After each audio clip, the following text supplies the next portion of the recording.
Political vibes ప్రేక్షకులకు నమస్కారం. మిత్రులారా, ఇక మీరే ఎన్నుకోవాలి, బీజేపీ అభ్యర్థిని మీరే ఎన్నుకోవాలి. సో ఆ దిశగా నేను ఇప్పటి నుంచి వెళ్ళి వరుసగా వారం రోజులు కూడా ఈ యొక్క పోల్ పెడతా. ఆ పోల్ ఏంటిదంటే, నెంబర్ 1 ఇప్పుడు ఏంటంటే బీజేపీ అభ్యర్థులు బరిలో ఇద్దరున్నారు. ఆ ఇద్దరిలో ఎవరైతే బాగుంటుంది అనేది మీరు ఎన్నుకోవాలి. ఈ ఇద్దరు కూడా వేస్తే ఇంకెవరన్నా ఎన్నుకోవాలనుకుంటే కామెంట్ బాక్స్లో రాయండి. సో ముఖ్యంగా జూబ్లీ హిల్స్ ఉప ఎన్నికకు సంబంధించి ఒక చిన్న విశ్లేషణ మిత్రులారా. ఇది ఎందుకంటే నేను జూబ్లీ హిల్స్లో దాదాపు చాలా తిరిగిన. సో కాబట్టి దానికి సంబంధించి ఒక చిన్న విశ్లేషణ చెప్తా ఉన్నా. మరి అక్కడ పరిస్థితి ఎట్లున్నది నేను క్లియర్గా చెప్పిన. మాగంటి గోపీనాథ్ భార్యకే టికెట్ వచ్చే అవకాశాలు ఉన్నాయని, వాళ్ళ భార్యకే వచ్చినాయి టికెట్. మాగంటి గోపీనాథ్ భార్యకే బీఆర్ఎస్ టికెట్ ఇచ్చింది. ఇక పోతే కాంగ్రెస్ కూడా నేను క్లియర్గా చెప్పిన, నవీన్ యాదవ్కు టికెట్ ఇస్తారు. అందులో నో డౌటు. స్థానికుడు అక్కడ యాదవ్, ఆయనకు ఎంఐఎం నుంచి వెళ్ళి కొంచెం సంబంధాలు ఉన్నాయి. అట్లనే కాంగ్రెస్లో కొంచెం దూసుకపోతా ఉండవు, young and dynamic. So Naveen యాదవ్కే టికెట్ ఇస్తారని చెప్పిన. ఇప్పుడు లిస్టులో ఫస్ట్ పేరు నవీన్ యాదవే ఉన్నది. నెంబర్ 1 నవీన్ యాదవ్. అంటే కాంగ్రెస్ ఏం చేసిందంటే మిత్రులారా, నలుగురితోని ఒక లిస్టు తయారు చేసింది. నెంబర్ 1 నవీన్ యాదవ్, నెంబర్ 2 అంజన్ కుమార్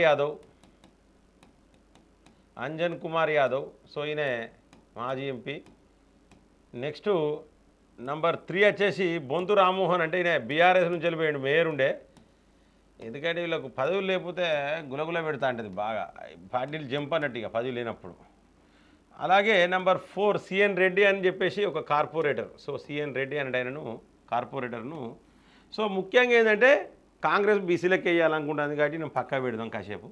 ఈ ముగ్గురు ఉన్నారు. ఈ ముగ్గురిట్లల్లా నవీన్ యాదవే టాప్ 1లో ఉన్నాడు. నవీన్ యాదవ్కు టికెట్ కన్ఫర్మ్ అవుతుంది.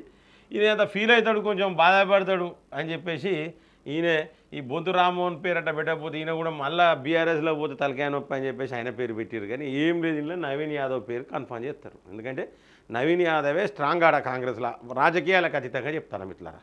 సో అక్కడ బీఆర్ఎస్ నుంచి వెళ్ళి మాగంటి గోపీనాథ్ భార్య సునీత, తర్వాత కాంగ్రెస్ నుంచి నవీన్ యాదవ్ నేను చెప్పినట్టుగానే కన్ఫర్మ్ అయ్యారు. ఇక పోతే బీజేపీ అభ్యర్థి గురించి కూడా నేను చెప్పిన.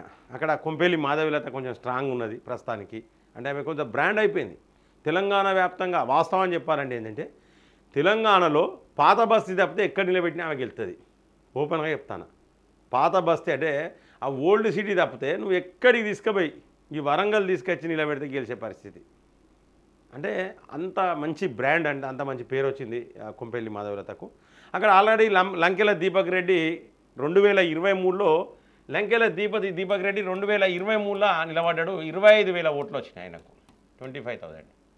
సో గెలిచిన అభ్యర్థి అక్కడ ఎవరంటే మాగంటి గోపీనాథ్. బీఆర్ఎస్ అభ్యర్థి ఆయనకు 80,000 చిల్లర వచ్చినాయి నాకు తెలిసి ఓట్లు. 85,000 చేంజ్, సారీ 85,000 చేంజ్ ఓట్లు వచ్చినాయి. అక్కడ రెండో ప్లేస్లో అజారుద్దీన్ ఉండే కాంగ్రెస్. రెండో ప్లేస్లో 60,000 చిల్లర అజారుద్దీన్కి వచ్చినాయి. 20,000 తేడాతో మాగంటి గోపీనాథ్ గెలిచింది. ఇది స్టాటిస్టిక్స్. సో మరి ఇప్పుడు మనం మాట్లాడుకునేది ఏంటంటే, ఇక కాంగ్రెస్ వంత అయిపోయింది, బీఆర్ఎస్ వంత అయిపోయింది. ఇక ఎంఐఎం ఎవరో నిలబెడతారు. ఎందుకంటే ఇక వాళ్ళు ఏమున్నది ఇప్పుడు, వీళ్ళు ఎవరు కోఆపరేట్, బీఆర్ఎస్ కోఆపరేట్ చేస్తారా కాంగ్రెస్ కోఆపరేట్ చేస్తారా అనేది చూసిన దాన్ని బట్టి నిలబెడతారు. వాళ్ళు గెలిచే పరిస్థితి అక్కడ లేదు. ఆడ వాళ్ళకి వచ్చిందంటే 7,000-8,000 ఓట్లు వస్తాయి, అంతకంటే ఎక్కువ రావు ఓట్లు. సో అది ఎంఐఎం పరిస్థితి. సో మరి ఇప్పుడు బీజేపీ పరిస్థితి గురించి మిత్రులారా నేను మీతోని డిస్కస్ చేసేది ఏంటంటే బీజేపీ పరిస్థితి. సో బీజేపీ నుంచి వెళ్ళి ముఖ్యంగా ఏంటంటే నెంబర్ 1 కొంపెల్లి మాధవిలత, ఈమె టికెట్ లైన్లు ఉన్నది. నెంబర్ 2 ఏంటంటే అక్కడ ఆల్రెడీ 2023లో 3rd ప్లేస్లో ఉన్న లంకెల దీపక్ రెడ్డి కూడా ఉన్నాడు. లంకెల దీపక్ రెడ్డి. సో ఈ ఇద్దరిట్లల్లా టికెట్ ఎవరికి ఇస్తే బాగుంటుంది. మీరు ముందే చేయండి అంటే ఈ వీడియోని లైక్ చేయండి. లైక్ చేస్తే చాలామందికి షేర్ అవుతుంది. లైక్ చేసే కాదు 10 మందికి షేర్ చేయండి. ఎందుకంటే వాళ్ళ అభిప్రాయం కూడా కామెంట్ బాక్స్లో రాస్తాడు. రేపు పొద్దున భారతీయ జనతా పార్టీ ఈ అభ్యర్థే నిలబెడితే మంచిగా ఉంటుంది, నిజంగానే మీ అభిప్రాయం కూడా కావాలంటే మనం ఇదే సోషల్ మీడియానే మనకు ముఖ్యమైన ఆయుధం సోషల్ మీడియా. సో ఈ సోషల్ మీడియా ద్వారానే బీజేపీ అధిష్టానానికి పంపుతాం. బీజేపీ అధిష్టానం కూడా మీటింగ్ పెట్టింది నిన్న. ఇక మనిషికో మాట, కొండా విశ్వేశ్వరరెడ్డి మాట, కాటపల్లి వెంకటరమణారెడ్డి మాట మాట్లాడుకున్నారు. సో కొంత కాంట్రవర్సీ అయిపోయింది అక్కడ. ఎందుకంటే కింది స్థాయిలో క్షేత్రస్థాయిలో మంచిగా లేదు పార్టీ. మీరు ఇక్కడ మీటింగులు పెడతారు, ఆఫీసులో మీటింగులు పెడతారు, అయిపోతుంది. అంతేగాని కింద పార్టీ మాత్రం మంచిగా లేదు, పరిస్థితి మంచిగా లేదన్నారు. అసలు వాస్తవానికి ఏంటంటే భారతీయ జనతా పార్టీ గురించి మాట్లాడుకోవాలనుకుంటే మిత్రులారా, భారతీయ జనతా పార్టీలో అధ్యక్షుడు, రాష్ట్ర అధ్యక్షుడు ఎవ్వరున్నా కూడా ఆ పార్టీ నడిపించచ్చు. మరి ఎందుకు పార్టీ పోతుంది అంటే భారతీయ జనతా పార్టీ సిస్టమ్ అదే. వాస్తవానికి ఈటెల రాజేందర్ ఉన్నా, ఇప్పుడున్న మన రామచందర్ ఉన్నా, నెక్స్ట్ లేకపోతే బండి సంజయ్ ఉన్నా, ఎవరున్నా నడిపచ్చు. కారణం ఏంటంటే ఈ ఫస్ట్ ఆఫ్ ఆల్ ఏంటంటే ఈ కోఆర్డినేషన్ సరిగ్గా లేదు, సమన్వయం లేదు, సమన్వయ లోపం బాగున్నది. ఒకటి ఇక్కడ ఉన్నోళ్ళను సెట్ చేసే బాధ్యతలు కేంద్ర మంత్రులు తీసుకోవాలి. ముఖ్యంగా ఇద్దరు కేంద్ర మంత్రులు బాధ్యతలు తీసుకొని అందరినీ మంచిగా యూనిటీ, ఎందుకంటే మనం భారతీయ జనతా పార్టీలో ఏకతా యాత్ర యూనిటీ యాత్రలు బాగా చేస్తారు. సో మరి అటువంటి భారతీయ జనతా పార్టీ ఎందుకు సమన్వయపరచడం లేదు? సమన్వయపరచడం వల్ల వీళ్ళకి ఏమైనా నష్టమా మరి అంటే ప్రజలు అనుకుంటా ఉన్నారు. దీన్ని మనం అనేది కాదు, ప్రజలు క్లియర్గా అనుకుంటున్నారు. అందరూ కలిసి ఉంటే కేంద్ర మంత్రులకు ఏమైనా ఇబ్బంది అవుతుందని చెప్పేసి అందరూ కలిసి ఉండడం ఇష్టం లేదు కేంద్ర మంత్రులకి అనే టాక్ బయటకు వచ్చింది. ఎమ్మెల్యేలు ఎంపీలు కలిసి కూర్చునే పరిస్థితి లేదని కాటిపల్లి వెంకటరమణారెడ్డి అన్నట్టు వార్తలు వస్తూ ఉన్నాయి. సో కొన్ని జిల్లాలలో కనీసం ఎవరైతే నాయకులు జిల్లా అధ్యక్షులు ఉన్నారో వాళ్ళు సరిగ్గా పనిచేయడం లేదని చెప్పేసి వస్తాను. చాలా జిల్లాలు ఉన్నాయి, నేను ఆ జిల్లాలో లిస్ట్ ఇస్తాను మిత్రులారా. అసలు జిల్లా అధ్యక్షుల పేరే ఎవరికి పక్కనకి ఇంటికి తెలియదు, అటువంటి వాళ్ళు చాలామంది ఉన్నారు. ఆ లిస్టు నేను బయట పెడతాను, ఎందుకంటే పెడతానన్నా వాళ్ళన్నా హైలైట్ అవుతారు. ఇక నేను పెడతానన్నా కనీసం వాళ్ళ పేరు ప్రజలకు తెలుస్తుంది, తెలంగాణలో తెలుస్తుంది, ఆ జిల్లాలలో తెలుస్తుంది. నేను పేర్లు పెడతానన్నా, నేను రేపు పెడతా ఆ పేర్లు. సో ముఖ్యంగా ఏంటంటే సో ఇక్కడ కొంపెల్లి మాధవలతో ఒక బ్రాండ్ అంబాసిడర్, అసలు బీజేపీకి ఒక బ్రాండ్ అంబాసిడర్ అనుకోవచ్చు.